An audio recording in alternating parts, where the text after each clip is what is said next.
오래된 복음 성가 가운데 순례자의 노래가 있는데 아십니까? 1절은 이렇게 시작하네요. 저 멀리 뵈는 나의 시온생, 오 거룩한 곳 아버지 집.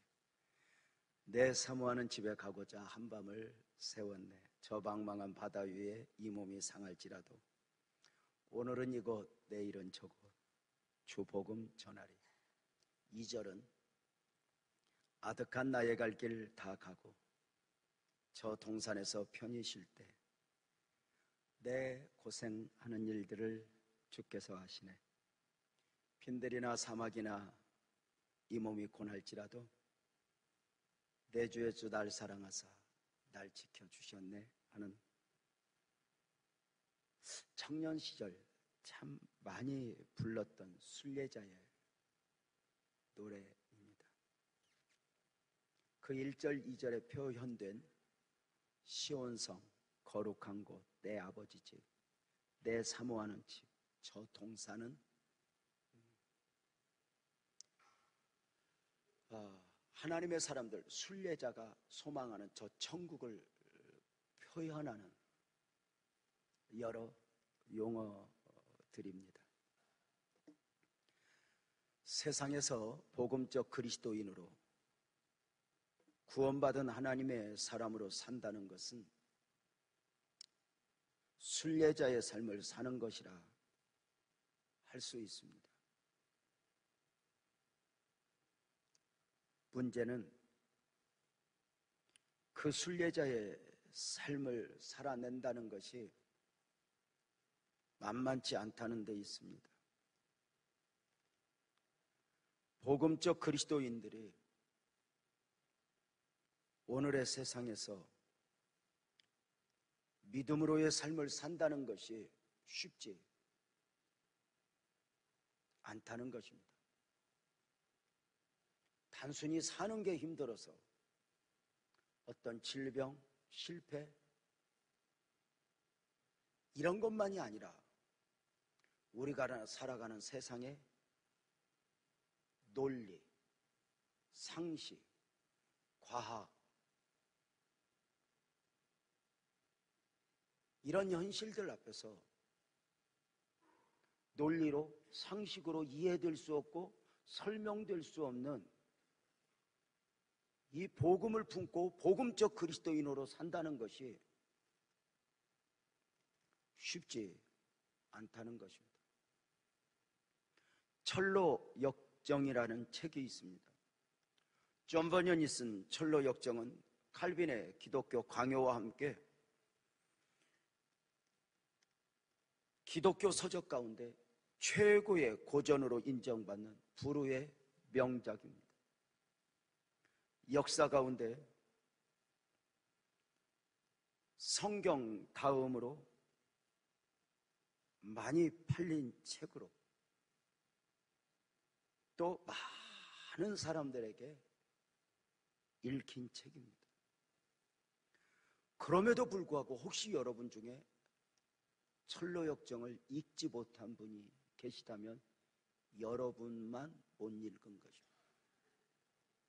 다 읽었고 어쩌면 여러분과 여러분 옆에 사람만 못 읽었는지 모르겠습니다. 존 버년은 1628년 영국 베스포스의 엘스토우 마을에서 출생을 했습니다.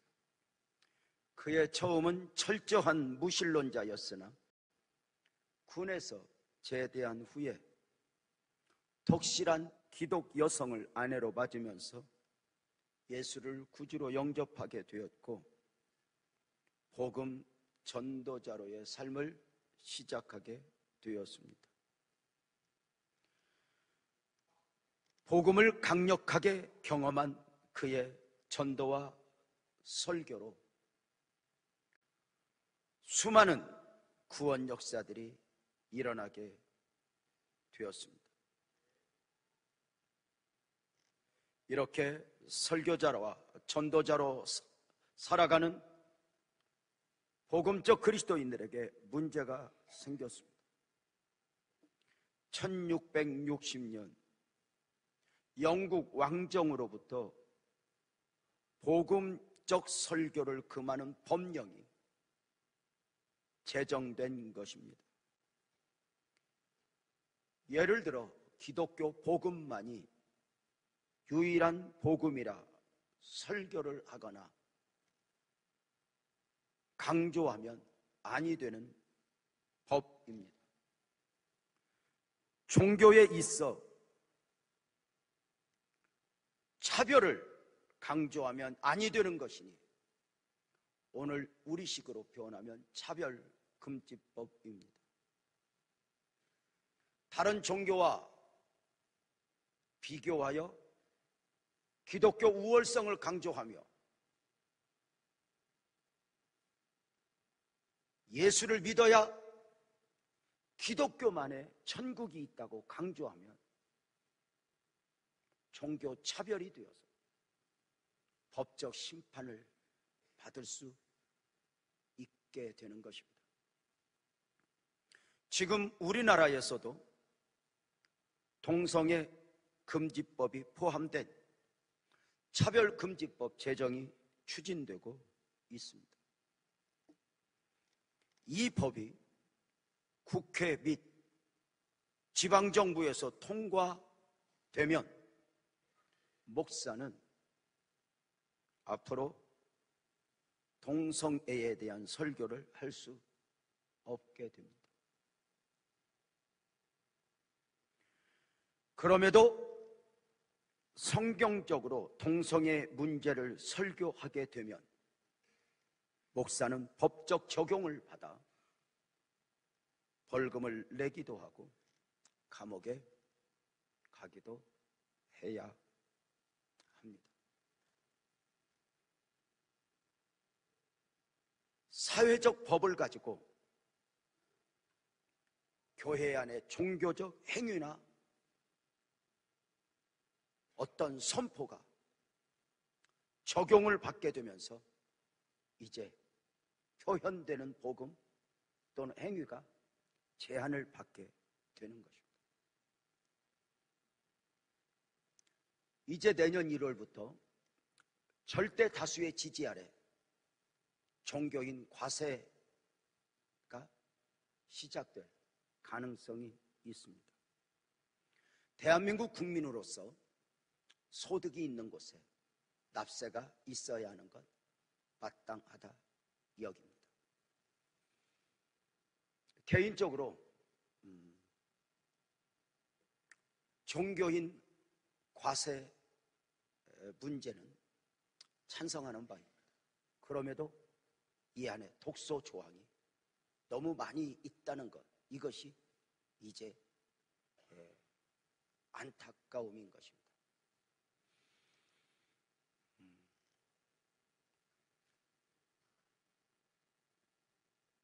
정치와 종교가 분리되어 그래도 정치가 종교를 탄압할 수 없는 가운데 과거에 어두운 시절 데모를 하던 분들이 명동성당이나 교회에 숨어들면 적어도 경찰들이 교회 마당에 쉽게 들어올 수 없었고 법적 제재할 수 있는 방법이 없어 그래도 울타리 안에 들어온 사람이 누구이든지 최소한의 보호를 받곤 했었습니다. 이제는 아닙니다. 사회법이 교회의 통제를 시작하게 되면 기업에 하듯이 세금조사 내지는 여러 가지 방법으로 교회를 압박하게 되고 교회는 법적 통제 아래서 움직일 수밖에 없으니 조금은 안타까움의 시작이 될 수 있다는 생각입니다.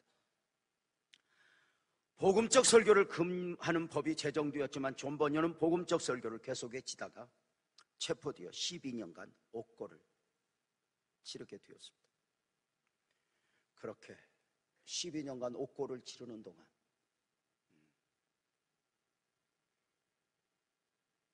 합력하여 선을 이루시는 하나님의 은혜로 발로 철로 역정을 저술하게 되었던 것입니다. 존버년 목사님이 감옥에 있을 때 유명한 일화가 있습니다. 성실하게 수감 생활을 하는 모습에 교도소장을 비롯한 간수들, 심지어 같은 죄수들까지 감동을 받곤 하였습니다. 한 번은 존버년 목사님이 생일을 받게 되었는데 교도소장이 그를 너무 믿고 존경하여 집에 가서 가족과 생일을 보내게 하고픈 마음이 생겼습니다. 법에는 없지만 틀림없이 문제를 일으키지 않을 목사님이기에 호의를 베푼 것입니다. 12년을 감옥에 있는 가운데 생일을 가족과 함께 하게 되었음이 감동 아니었겠습니까? 교도소장의 배려 가운데 집으로 가던 존버년이 중간에 교도소로 다시 돌아오게 되었습니다. 교도소장은 놀라 왜 집으로 가지 않고 돌아오신 것이냐 물었고, 존버년은 대답하기를 가다가 기도를 하는데 성령께서 싫어하신다는 것이었습니다. 신앙이 없던 교도소장은 내 말을 듣고 갔다 오면 되지 무슨 성령님이냐 화를 내며 존버년을 다시 감옥에 넣어버렸습니다. 놀라운 것은 그날 저녁 영국 감찰사에서 교도소 긴급 감찰을 나온 것입니다. 죄수의 수에 문제는 없는가, 운영에는 문제가 없는가, 부조리나 특혜는 없는가. 긴급 감찰로 베스포스 교도소는 최고의 점수를 받게 되고 교도소장의 승진이 예고됩니다. 감찰이 끝이 나고 감찰사들이 돌아간 후에 가슴을 쓸어내린 교도소장이 존버년을 찾아와 이렇게 말을 했다고 합니다. 목사님 부탁이 있습니다. 앞으로도 성령께서 시키는 대로 계속하고 사십시오. 철로 역정은 크리스찬이라고 하는 주인공이 인생의 고민 가운데 예수를 만나게 되면서 그의 천국과는 노정길에 있어지는 신앙적 순례자의 이야기입니다. 주인공 크리스찬은 장망성을 떠나 천성을 향해 출발은 했지만 수많은 유혹들을 이겨내야 했고 좁은 문도 통과해야 했고 사자나 또한은 불같은 환난, 시험들을 통과하고 사망의 음침한 골짜기를 지나는 가운데 결국 영광스러운 천국에 들어가게 되는 내용입니다. 철로 역정에서 또 하나 주목해야 할 부분은 이 주인공 크리스찬이 순례자로 가는 여정 가운데 수많은 사람들을 만나게 되는 것입니다. 핍박자들을 만나고 유혹자들을 만나기도 하지만 대부분의 사람들이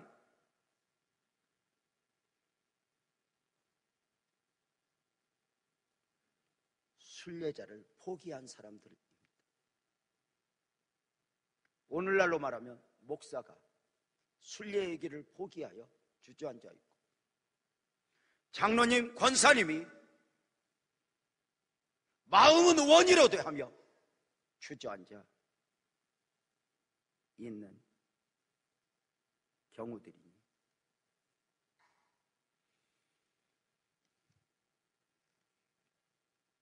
앞에 문제보다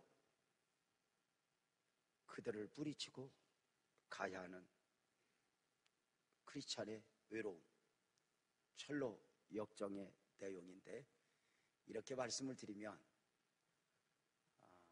이 책을 읽은 분들은 고개를 끄덕끄덕 내가 그 내용 알고 있습니다 하는데 전부 다 끄덕이고 3명만 끄덕이지 않았습니다. 그 3명 중에 한 명이 여러분 아닌가 싶네요. 오늘 본문 말씀에는 갈대아 우르를 떠나 가나안으로 가는 아브람과 그의 가족들이 보여집니다. 일명 가나안의 순례자들입니다. 가나안의 순례길은 하나님이 아브라함을 찾아오심으로 시작되었으니 창세기 12장 1절에 보면 여호와께서 아브라함에게 이르시되 너는 너의 고향과 친척과 아버지의 집을 떠나 내가 너에게 보여줄 땅으로 가라 였습니다. 놀랍게도 하나님은 아브라함에게 보여줄 땅으로 가라 하심이었으니 목적지나 방향을 알려주신 것이 아니었습니다. 아브라함이 말씀을 따라 출발하면 그야말로 갈 바를 알지 못하는 가운데 그곳이 어딘가 어디 방향인가 모르고 가야 했다는 것입니다.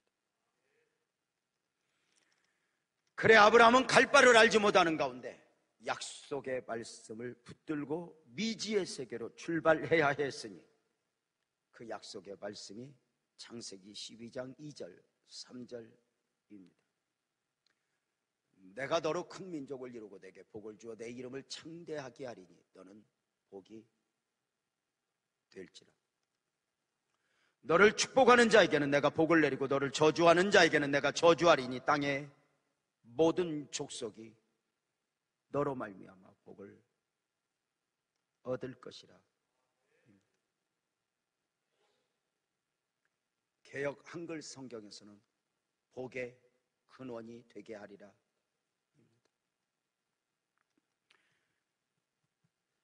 갈대아 우르를 떠나 가나안의 순례자들이 된 아브라함과 그의 가족들, 분명한 것은 아브라함의 가족들이 갈대아 우르를 떠났던 이유는 살기 힘들어서가 아니었다는 것입니다. 더 잘 먹고 더 잘 살기 위해서가 아니었다는 것입니다.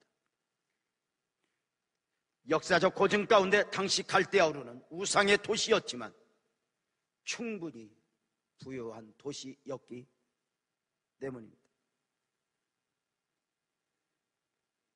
더 잘 먹고 더 잘 살기 위해서 새로운 유토피아를 찾아 떠난 것이 아니었습니다. 그런데 문제가 생겼습니다. 갈대아 우르를 떠나 가나안으로 가는 도중에 하란에 잠깐 머물게 되었는데 아버지 데라가 가나안 의로의 순례를 포기하고 하란에 둥지를 틀어 살겠다는 것입니다. 미지의 가나안, 갈 바를 모르는 가운데 가야 하는 그곳, 그렇게 가다가 하란에 잠깐 들렸는데 하란이 너무 좋아 보여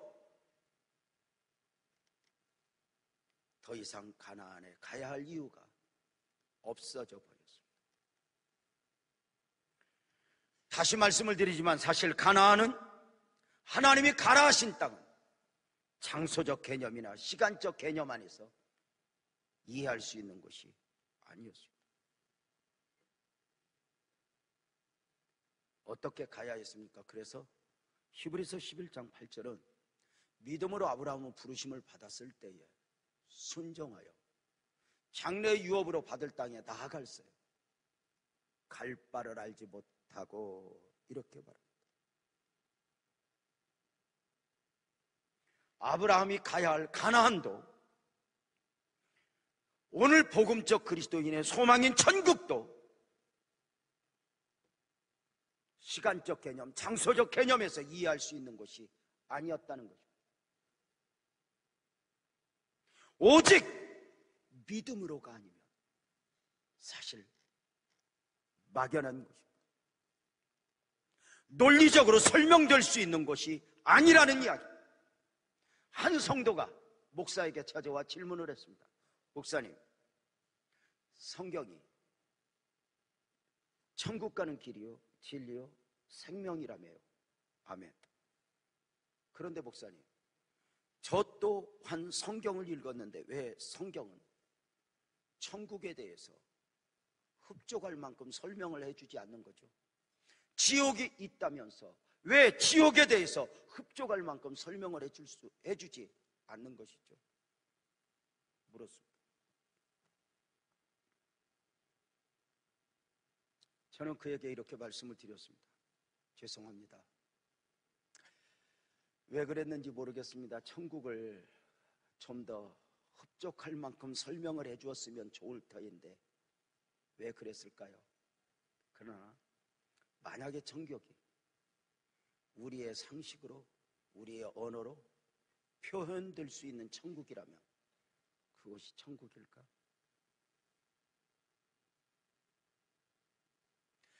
사람들은 이렇게 삶의 필요를 따라 언어가 이렇게 만들어지고 창조되는 것 아시죠? 그래서 천국을 황금집으로 이렇게 표현합니다. 실컷 표현하면.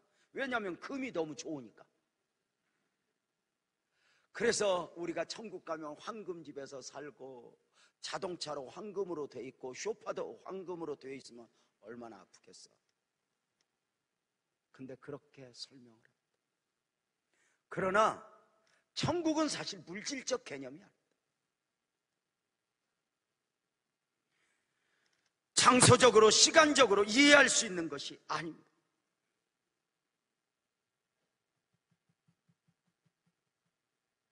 아브라함을 비롯한 가나안의 순례자들이 미지의 세계를 향하여 출발하는 원리는 딱 하나입니다. 창세기 12장 4절에 이 아브라함이 여호와의 말씀을 따라가 말씀 그리고 믿음입니다. 아브라함이 가야 할 땅이 미지의 세계였다는 말씀이 이해가 되십니까? 물론 하나님 안에서는 분명하겠지만 내일 일을 모르는 연약한 인간에게는 막연함이었다는 것입니다. 도대체 언제까지? 어떤 방향으로?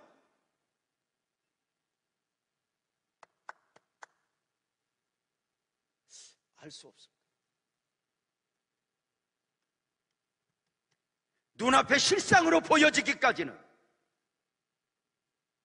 끝까지 오직 믿음으로 받아야 하는 약속의 땅, 언약의 땅입니다. 갈대아 우르를 떠난 아버지 데라가 이렇게 미지의 가나안으로 가다가 하나를 만난 것입니다. 앞으로 가야 할 가나안, 그곳 약속의 땅이 얼마나 좋은 곳인지 모르겠지만 도대체 언제까지 어디로 가야 할지 모르는 가나안보다는 오늘 확실하게 눈에 들어오는 하란의 둥지를 들어 살겠다는 것입니다. 오직 믿음으로 받아야 하는 미지의 가나안보다 지금 눈에 보이는 하란을 선택하는 것이니 이것은 오늘의 많은 그리스도인들이 수없이 경험하는 바입니다. 너무도 많은 복음적 그리스도인들이 믿음으로 출발하여 신앙적 삶을 살아가다가 하란의 발목이 잡혀 있는 것입니다. 말씀을 믿고 의지하여 가나안의 순례자로 살아왔던 신앙적 삶을 내려놓아 포기하는 것입니다. 눈앞의 유혹이요, 지금의 유혹입니다. 오직 믿음으로여야 하는 미지의 가나안, 하늘 저 천국보다 오늘 하란이 더 좋다는 것입니다.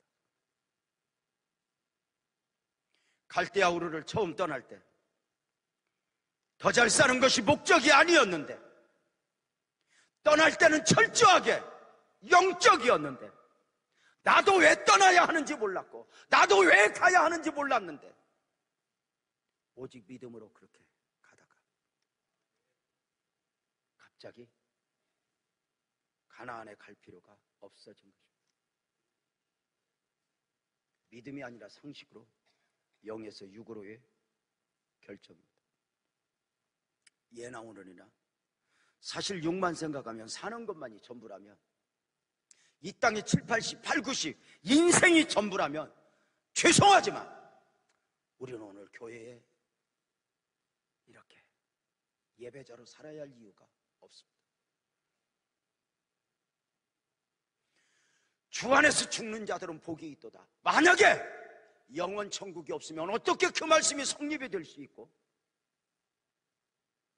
성경은 만약에 그 다음 죽음 이후의 세계가 영원한 천국이 없으면 우리 예수 믿는 사람은 가장 불쌍한 자라고 성경은 분명하게 이야기하고 있습니다. 그런데 어느 순간 가나안보다는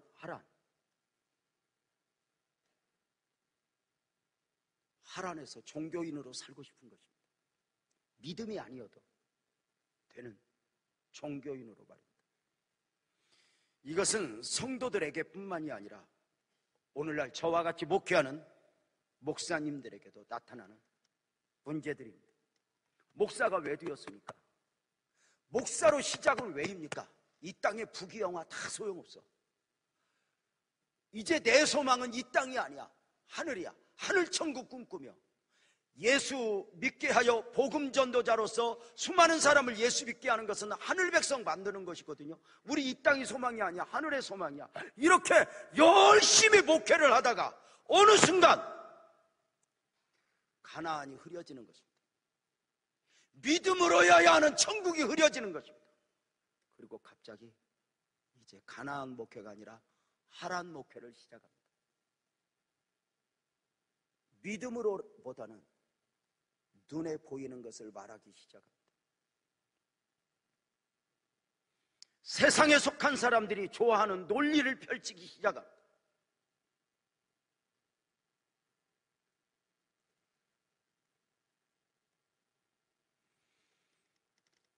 그래서 어느 날부터인가 교회가 하늘을 잃어버렸고,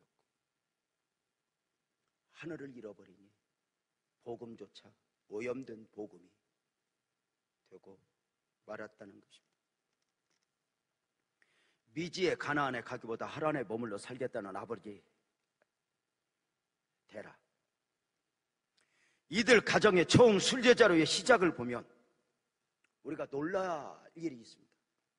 창세기 11장 31절에 보면 데라가 그 아들 아브라함과 하란의 아들인 그의 손자 롯과 그의 며느리 아브라함의 아내 사라를 데리고 하란에 이렇게 가나안 땅으로 가고자 하더니 하란에 이르러 거기 거류하였으며 이렇게 말하는데, 보십시오. 아브라함이 아버지를 모시고가 아니라 데라가 그 아들 아브라함과 가족들을 데리고입니다. 처음 갈대아 우르를 떠날 때는 적어도 창세기 11장 31절까지는 주인공 데라가 리더였습니다. 데라가 온 가족을 이끌고 갈대아 우르를 떠나 가나안 순례길을 결정하여 시작한 것입니다. 물론 처음 음성이 하나님의 음성을 아버지 데라가 우선하여 듣고 나머지 가족이 순종하였는지, 온 가족이 예배하는 중에 함께 들었는지 알 수는 없지만 분명한 것은 창세기 11장 31절까지 데라가 중심이었습니다. 그 아버지 데라가 갑자기 가나안 순례길을 포기하고 하란에서 살겠다는 것입니다. 여기에서 아브라함의 결단이 있어지니 복을 만들어내는 결단입니다. 아브라함은 하란에 머물겠다는 아버지 데라를 설득했을 것입니다. 아버지, 여기 하란에 머물러서는 안 됩니다. 우리 이곳에서 살기 위해서 갈대아 우르를 떠난 것이 아닙니다. 아버지, 이곳은 가나안이 아닙니다. 물론 살기가 좋고 보기 좋은 건 맞습니다. 그러나 이곳이 하나님이 가라 하신 것은 아닙니다. 아직 음성이 없었습니다. 우리는 가고 또 가고 계속 가야 합니다. 아버지, 일어나 갑시다. 이 아들의 설득에 이미 영적 원리는 소멸되고 육적 사고에 붙들린 아버지 데라는 이렇게 말했을 것입니다. 아들아, 하나님이 주시마 약속한 그 땅, 도대체 그곳이 어디냐? 언제까지 가야 하냐? 나 지쳤다. 나 나이 많은 노인이야. 언제 죽을지 몰라. 그냥 나 그렇게 믿음으로 하염없이 가야 가는 곳마다 보다는 나 그냥 여기서 적당히 누릴 테니 그런 줄 알아라. 가자 하는 가나안 그곳은 아버지를 설득할 수 있을 만큼 논리가 아닙니다. 상식이 아닙니다.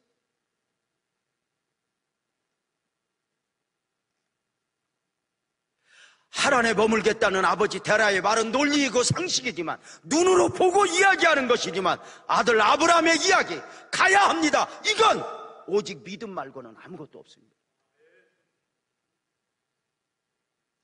오늘의 복음을, 오늘의 십자가의 은혜를, 천국 복음을 믿음이 아닌 세상 상식으로 이해하고 받을 수 있겠습니까?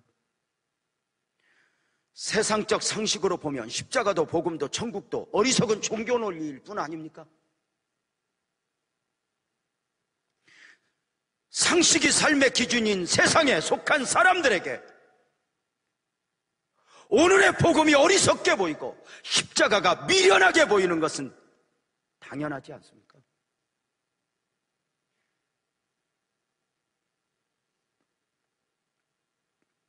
아버지 갑시다.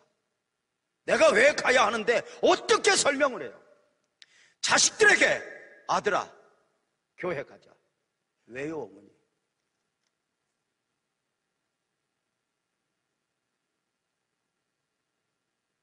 가야지. 어머니나 다녀오세요.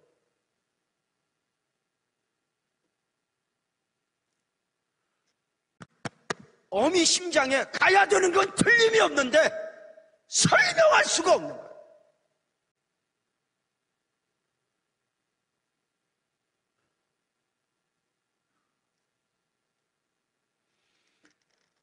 문제는 세상이 아니라 교회 안에 있습니다. 그렇게 믿음으로 갈대아 우르를 출발했던 많은 성도들이 어느 날부터인가 하나님이 주시고자 하는 그것을 구하는 것이 아니라 하란을 추구합니다.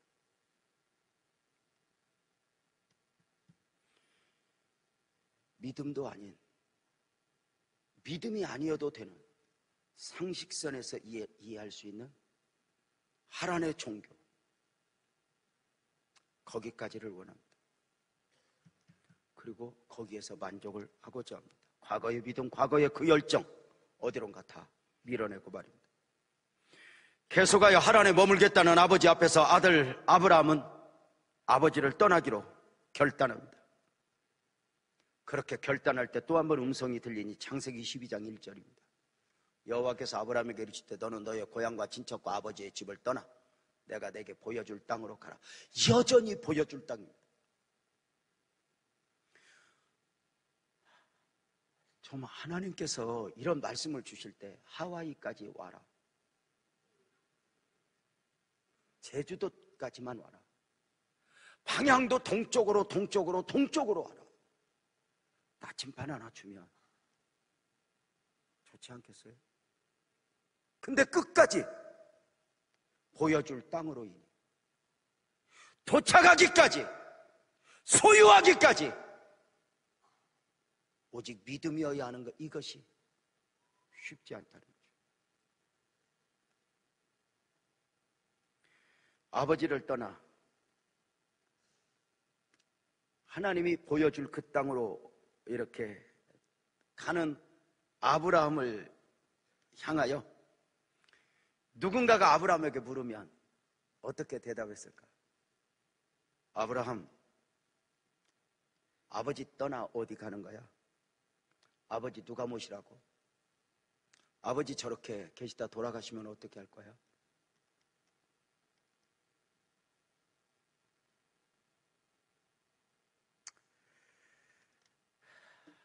그럼에도 아브라함은 결단하여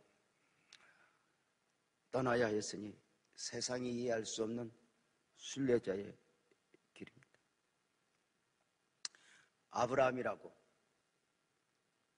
아버지 데라가 했던 갈등이 없었을까? 하란을 보면서.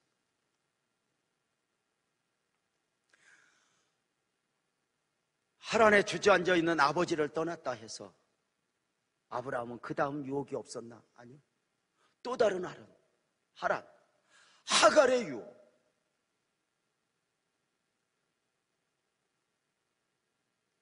아내를 넘겨야 하는 그런 많은 아픔들, 얼마나 수많은 과정을 거쳐서 또 믿음으로, 또 믿음으로, 또 믿음으로. 아브라함도 포기하려고 하잖아요. 창세기 15장 보면 하나님, 나 약속의 땅 그만둘랍니다. 나 약속의 아들 그만둘랍니다. 내 종 엘리야셀 이 아이면 되었습니다. 근데도 또 하나님은 말씀만 줘요. 일어나라, 가라. 쉽지 않죠. 차라리 기독교가 좋은 사람 되어라, 착한 사람 되어라.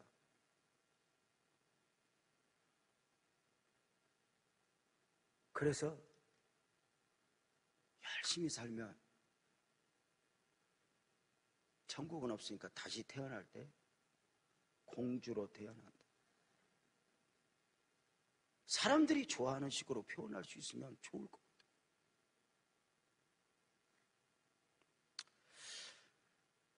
신앙은 때로 이런 결단을 촉구하죠. 그런데 여러분 알죠?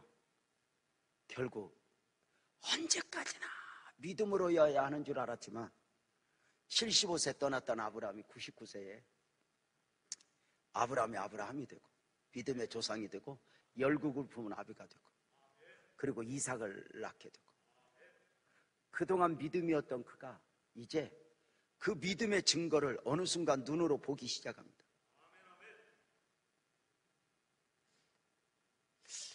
기독교 복음의 축복은 과정 중에가 아니라 끝까지 인내함으로 끝까지 가면서 하나님의 은혜를 만나는 것이니, 그래서 여러분의 목사도 실컷해야 하는 말이 가다 말면 힘든 것만 남고 끝까지 가면 간증이 남는다. 말도 안 되는 요따위 소리나 하면서 오늘 이 주일에 이 바쁘게 살아가는 여러분들과 더불어 이렇게 설교하고 있는 것입니다. 저도 하란식 설교를 좀 했으면 좋겠습니다. 제가 어제도 우리 아내에게 여보, 왜 이렇게 내가 부족하냐?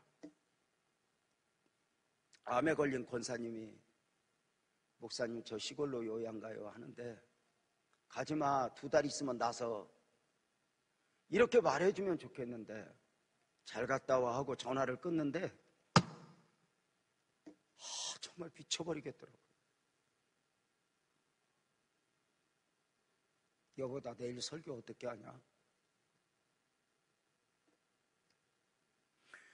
성도들이 어떤 소리를 듣기를 원하는가 내가 아는데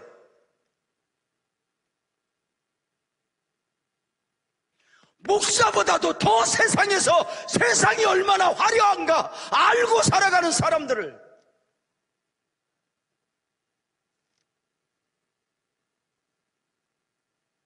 오직 믿음이라고 하는 명분 아래서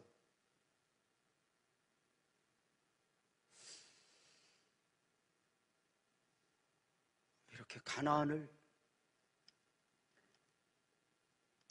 외치게 된다.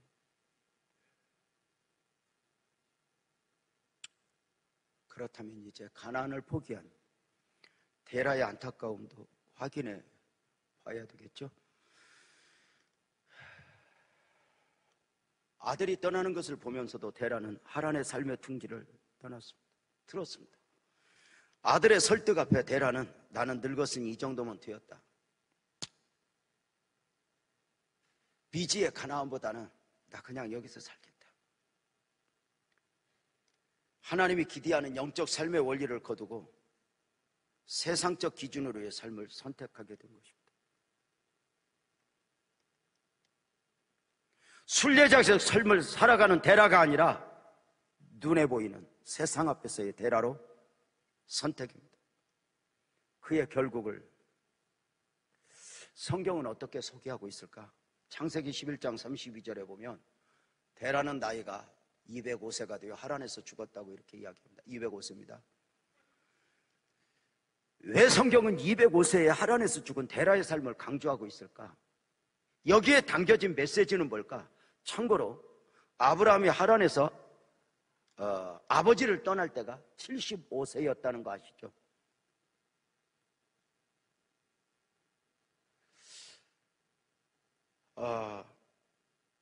데라가 255세에 죽었음을 강조하는 의미를 알기 위해서 연대를 한번 계산해 보면 창세기 11장 26절에 데라는 70세에 아브라함을 낳았다 이렇게 말해요. 데라가 70세에 아브라함을 낳았고 아브라함이 75세에 하란을 떠났으니 아브라함이 아버지를 떠날 때 데라의 나이는 145세였습니다. 그리고 205세에 죽었으니 아들 아브라함이 떠나고 아버지 데라는 하란에서 60년을 더 살았던 것입니다. 미지의 세계로 가는 것보다 나이 많은다, 늙은다, 하란에서 이렇게 살고자 했는데 60년을 더 살았습니다. 그 60년이 어떤 기간입니까? 미지의 세계, 그렇게 믿음으로 한없이 가는 것이 멀어 보여서 오늘을 선택했던 데라가 60년을 살았는데 그 기간은 어떤 기간입니까? 가나안 순례길을 포기하지 않았던 아브라함이 25년 만에 아들 이삭을 낳았고 아브라함이 아브라함이 되었고 할례를 받았고 열국 믿음의 조상이 되었습니다. 아브라함은 온갖 영적 축복과 육적 축복을 함께 누리게 되었다는 이야기입니다. 아버지 데라가 생각했던 것처럼 미지의 가나안이 그렇게 멀리 있었던 것이 아니었습니다.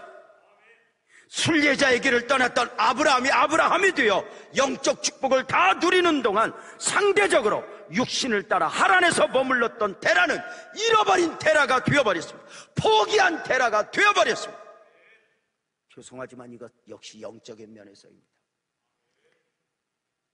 데라가 잃어버린 데라, 포기한 데라였다 해서 육신적 삶이 무너진 것은 아닙니다. 그가 기대했던 대로 사는 것만큼은 살았습니다. 그가 누리고 싶었던 만큼은 누렸습니다. 그러나 아들 아브라함이 되어 열국을 품고 아들 이삭을 낳아 약속이 이루어지는 그 영광스러운 시간 동안에 아버지 데라는 그저 잘 먹고 잘 살고 즐기고 하는 육적 인생으로 삶을 끝내버렸습니다. 데라의 처음 시작은 갈대아 우르에서 가족을 이끌고 떠났으니 철저하게 영적이었습니다. 갈대아 우르를 천을 떠날 때도 이웃 사람들의 질문이 있었을 것입니다. 데라, 왜 가족들을 그리고 떠나는 거야? 몰라, 가야 돼. 어디로 가는 거야? 몰라, 가야 돼. 도대체 가는 곳은 어디야? 몰라, 가야 돼. 갈 바를 모르고 가야 했으니 그렇게 믿음으로 였던 그가 하란의 둥지를 들고 사는 건 살았지만 놀랍게 성경 역사에서 그는 제외되었으니 육적 안타까움이 아니라 영적 안타까움이었습니다. 데라의 안타까움이 주는 교훈들이 있습니다. 신앙은 끝까지 가는 것이지 하란에 주저앉아서는 안 된다고 말입니다. 아브라함은 계속 달렸습니다. 약속이 눈앞에 보이지기까지 달렸습니다. 데라가 하란에 머물렀던 장면을 다시 한번 창세기 11장 31절에서 보면 데라가 그 아들 아브라함과 하란 애들은 그의 손자 롯과 그의 며느리 아브라함의 아내 사레를 데리고 갈대아인의 우르를 떠나 가나안 땅으로 가고자 하더니 하란에 이르러 거기 거류하였으며, 이 거류라고 하는 단어가 무서운데요, 이 단어는 잠깐 머무는 상태를 말합니다. 고속도로를 달리다가 잠깐 휴게소에 머물렀습니다. 근데 갑자기 목적지를 상실하고 그냥 그 휴게소에서 살겠다는 것입니다.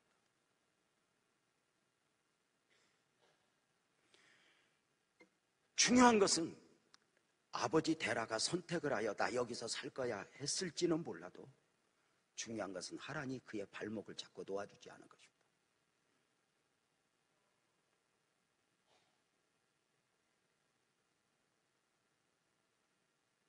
약속의 자리까지 가지 못하도록, 다시 일어나 가지 못하도록 오늘의 세상이 그러하지 않습니까?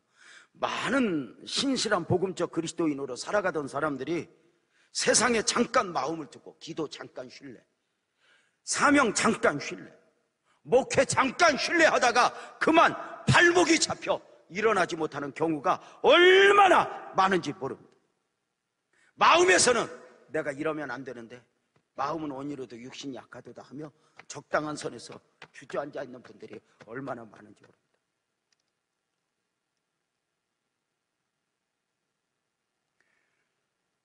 얼마나 성령께서 데라에게 많은 감동을 줬겠어요. 너 이제라도 일어나, 이제라도 가라, 이제라도 늦지 않았으니 출발해. 그렇게 감동이 오다 어느 순간부터 여기 가슴에 아무것도 느껴지지 않아.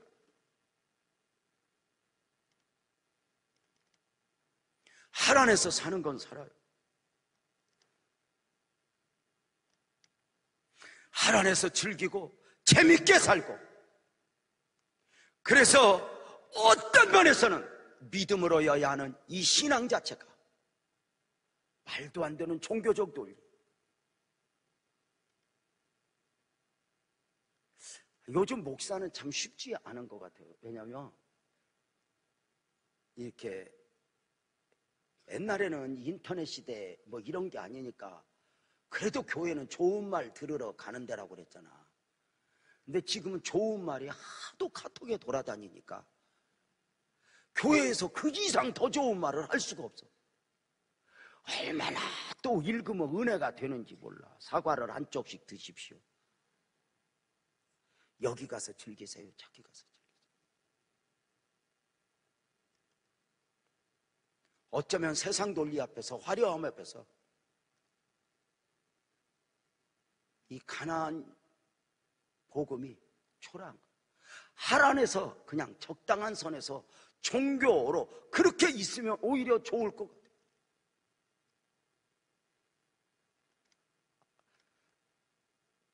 아브라함은 떠났습니다. 세상이 이해할 수 없는 그 길을 계속 가고 결국은 믿음의 조상이 됩니다. 그렇다면 그렇게 믿음으로 가는 우리는 끝까지 그럴까? 언제까지 믿음이어야 될지 모르지만 어느 순간에 하나님은 하나님 되신다는 거죠. 우리가 예수를 정말 잘 믿었다, 이건 언제쯤 할까? 나이가 몇 살 되면 할까? 죽은 다음에 알아요. 죽은 다음에. 이렇게 말하는 목사가 사기꾼같이 느껴지지 않습니까? 너는 죽어봤냐고? 저도 믿음입니다. 그렇게 외치는 것입니다. 그러면 하란에서 살겠다고 하는 분들, 세상 즐기겠다고 하는 분들, 그러면 그들의 삶은 얼마나 가치가 있나 한번 봅시다.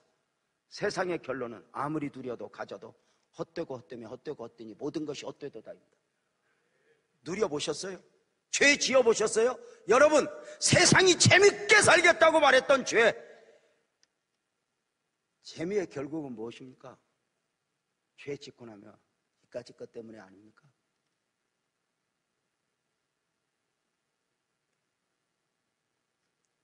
여행 갔다 돌아오면서 여기 꽉 채워가지고 돌아온 적 있어요? 근데 믿음은 참 신기합니다. 아무것도 없는 것 같은데, 별로 가져간 것 같지도 않은데 믿음으로 울면서 하나님의 은혜를 누리면 갈 때 여기가 가득 차갖고 갑니다. 때로는 외로워서 아시지요 아시지요 하면서 가지만 그 은혜가 이곳에 있고, 이곳이 사는 길이라고 우리는 외치지 않습니까? 존경하고 사랑하는 성도님들, 아멘 합시다. 우리 믿음으로 승리합시다. 철로역정은 비록 안 읽으셨어도 우리가 철로역정을 써나가는데 우리 끝까지 믿음으로 승리하는 복된 은혜가 있기를 주님의 이름으로 축원합니다. 아브라함은 믿음의 조상이 되었습니다. 이제 우리도 누군가에게 믿음의 조상이 되어야 됩니다. 당신 누구 때문에 예수 믿었어? 아이고, 내가 양희권 장로님 때문에 예수 믿었어요. 이래서 주렁주렁 달고 이렇게 천국에 갈 수 있게 돼야 되는데 아무도 없고, 이게 나 혼자 가면 안 됩니다. 새 생명 축제가 선포되었습니다. 역시 외로울 것입니다. 힘들 것입니다. 오늘 아까 일부 예배 바치고 한 집사님 한 분이 울면서 목사님 기도해 주세요. 왜요? 저 지금 목포 가요. 우리 외할머니가 돌아가셔서 가는데 아무도 안 믿어요. 저 혼자 믿어요. 그래서 제가 복음을 전하러 가요. 기도해서 보내지만 얼마나 외로울까, 힘들까. 그러면서 이제 기도하는 거죠. 하나님, 간증거리 안고 올게 해주세요. 근본 새생명 축제가 부담이 아니라 여러분 모두에게 간증의 계기가 될 수 있기를 주님의 이름으로 축복합니다. 크게 아멘합시다. 하나님 살아계십니다. 더 크게 아멘합시다. 천국이 있습니다. 그곳이 여러분의 가슴속에 풍성하게 넘치기를 주님의 이름으로 축원합니다. 세상이 우습게 보겠지만 관계없습니다. 우리 안에서 또 한 번 이렇게 주일에 예배하면서 우리는 하나님의 사람이다. 우리는 천국 백성이다. 땅에 살지만 하늘을 살아야 한다. 기도하겠습니다.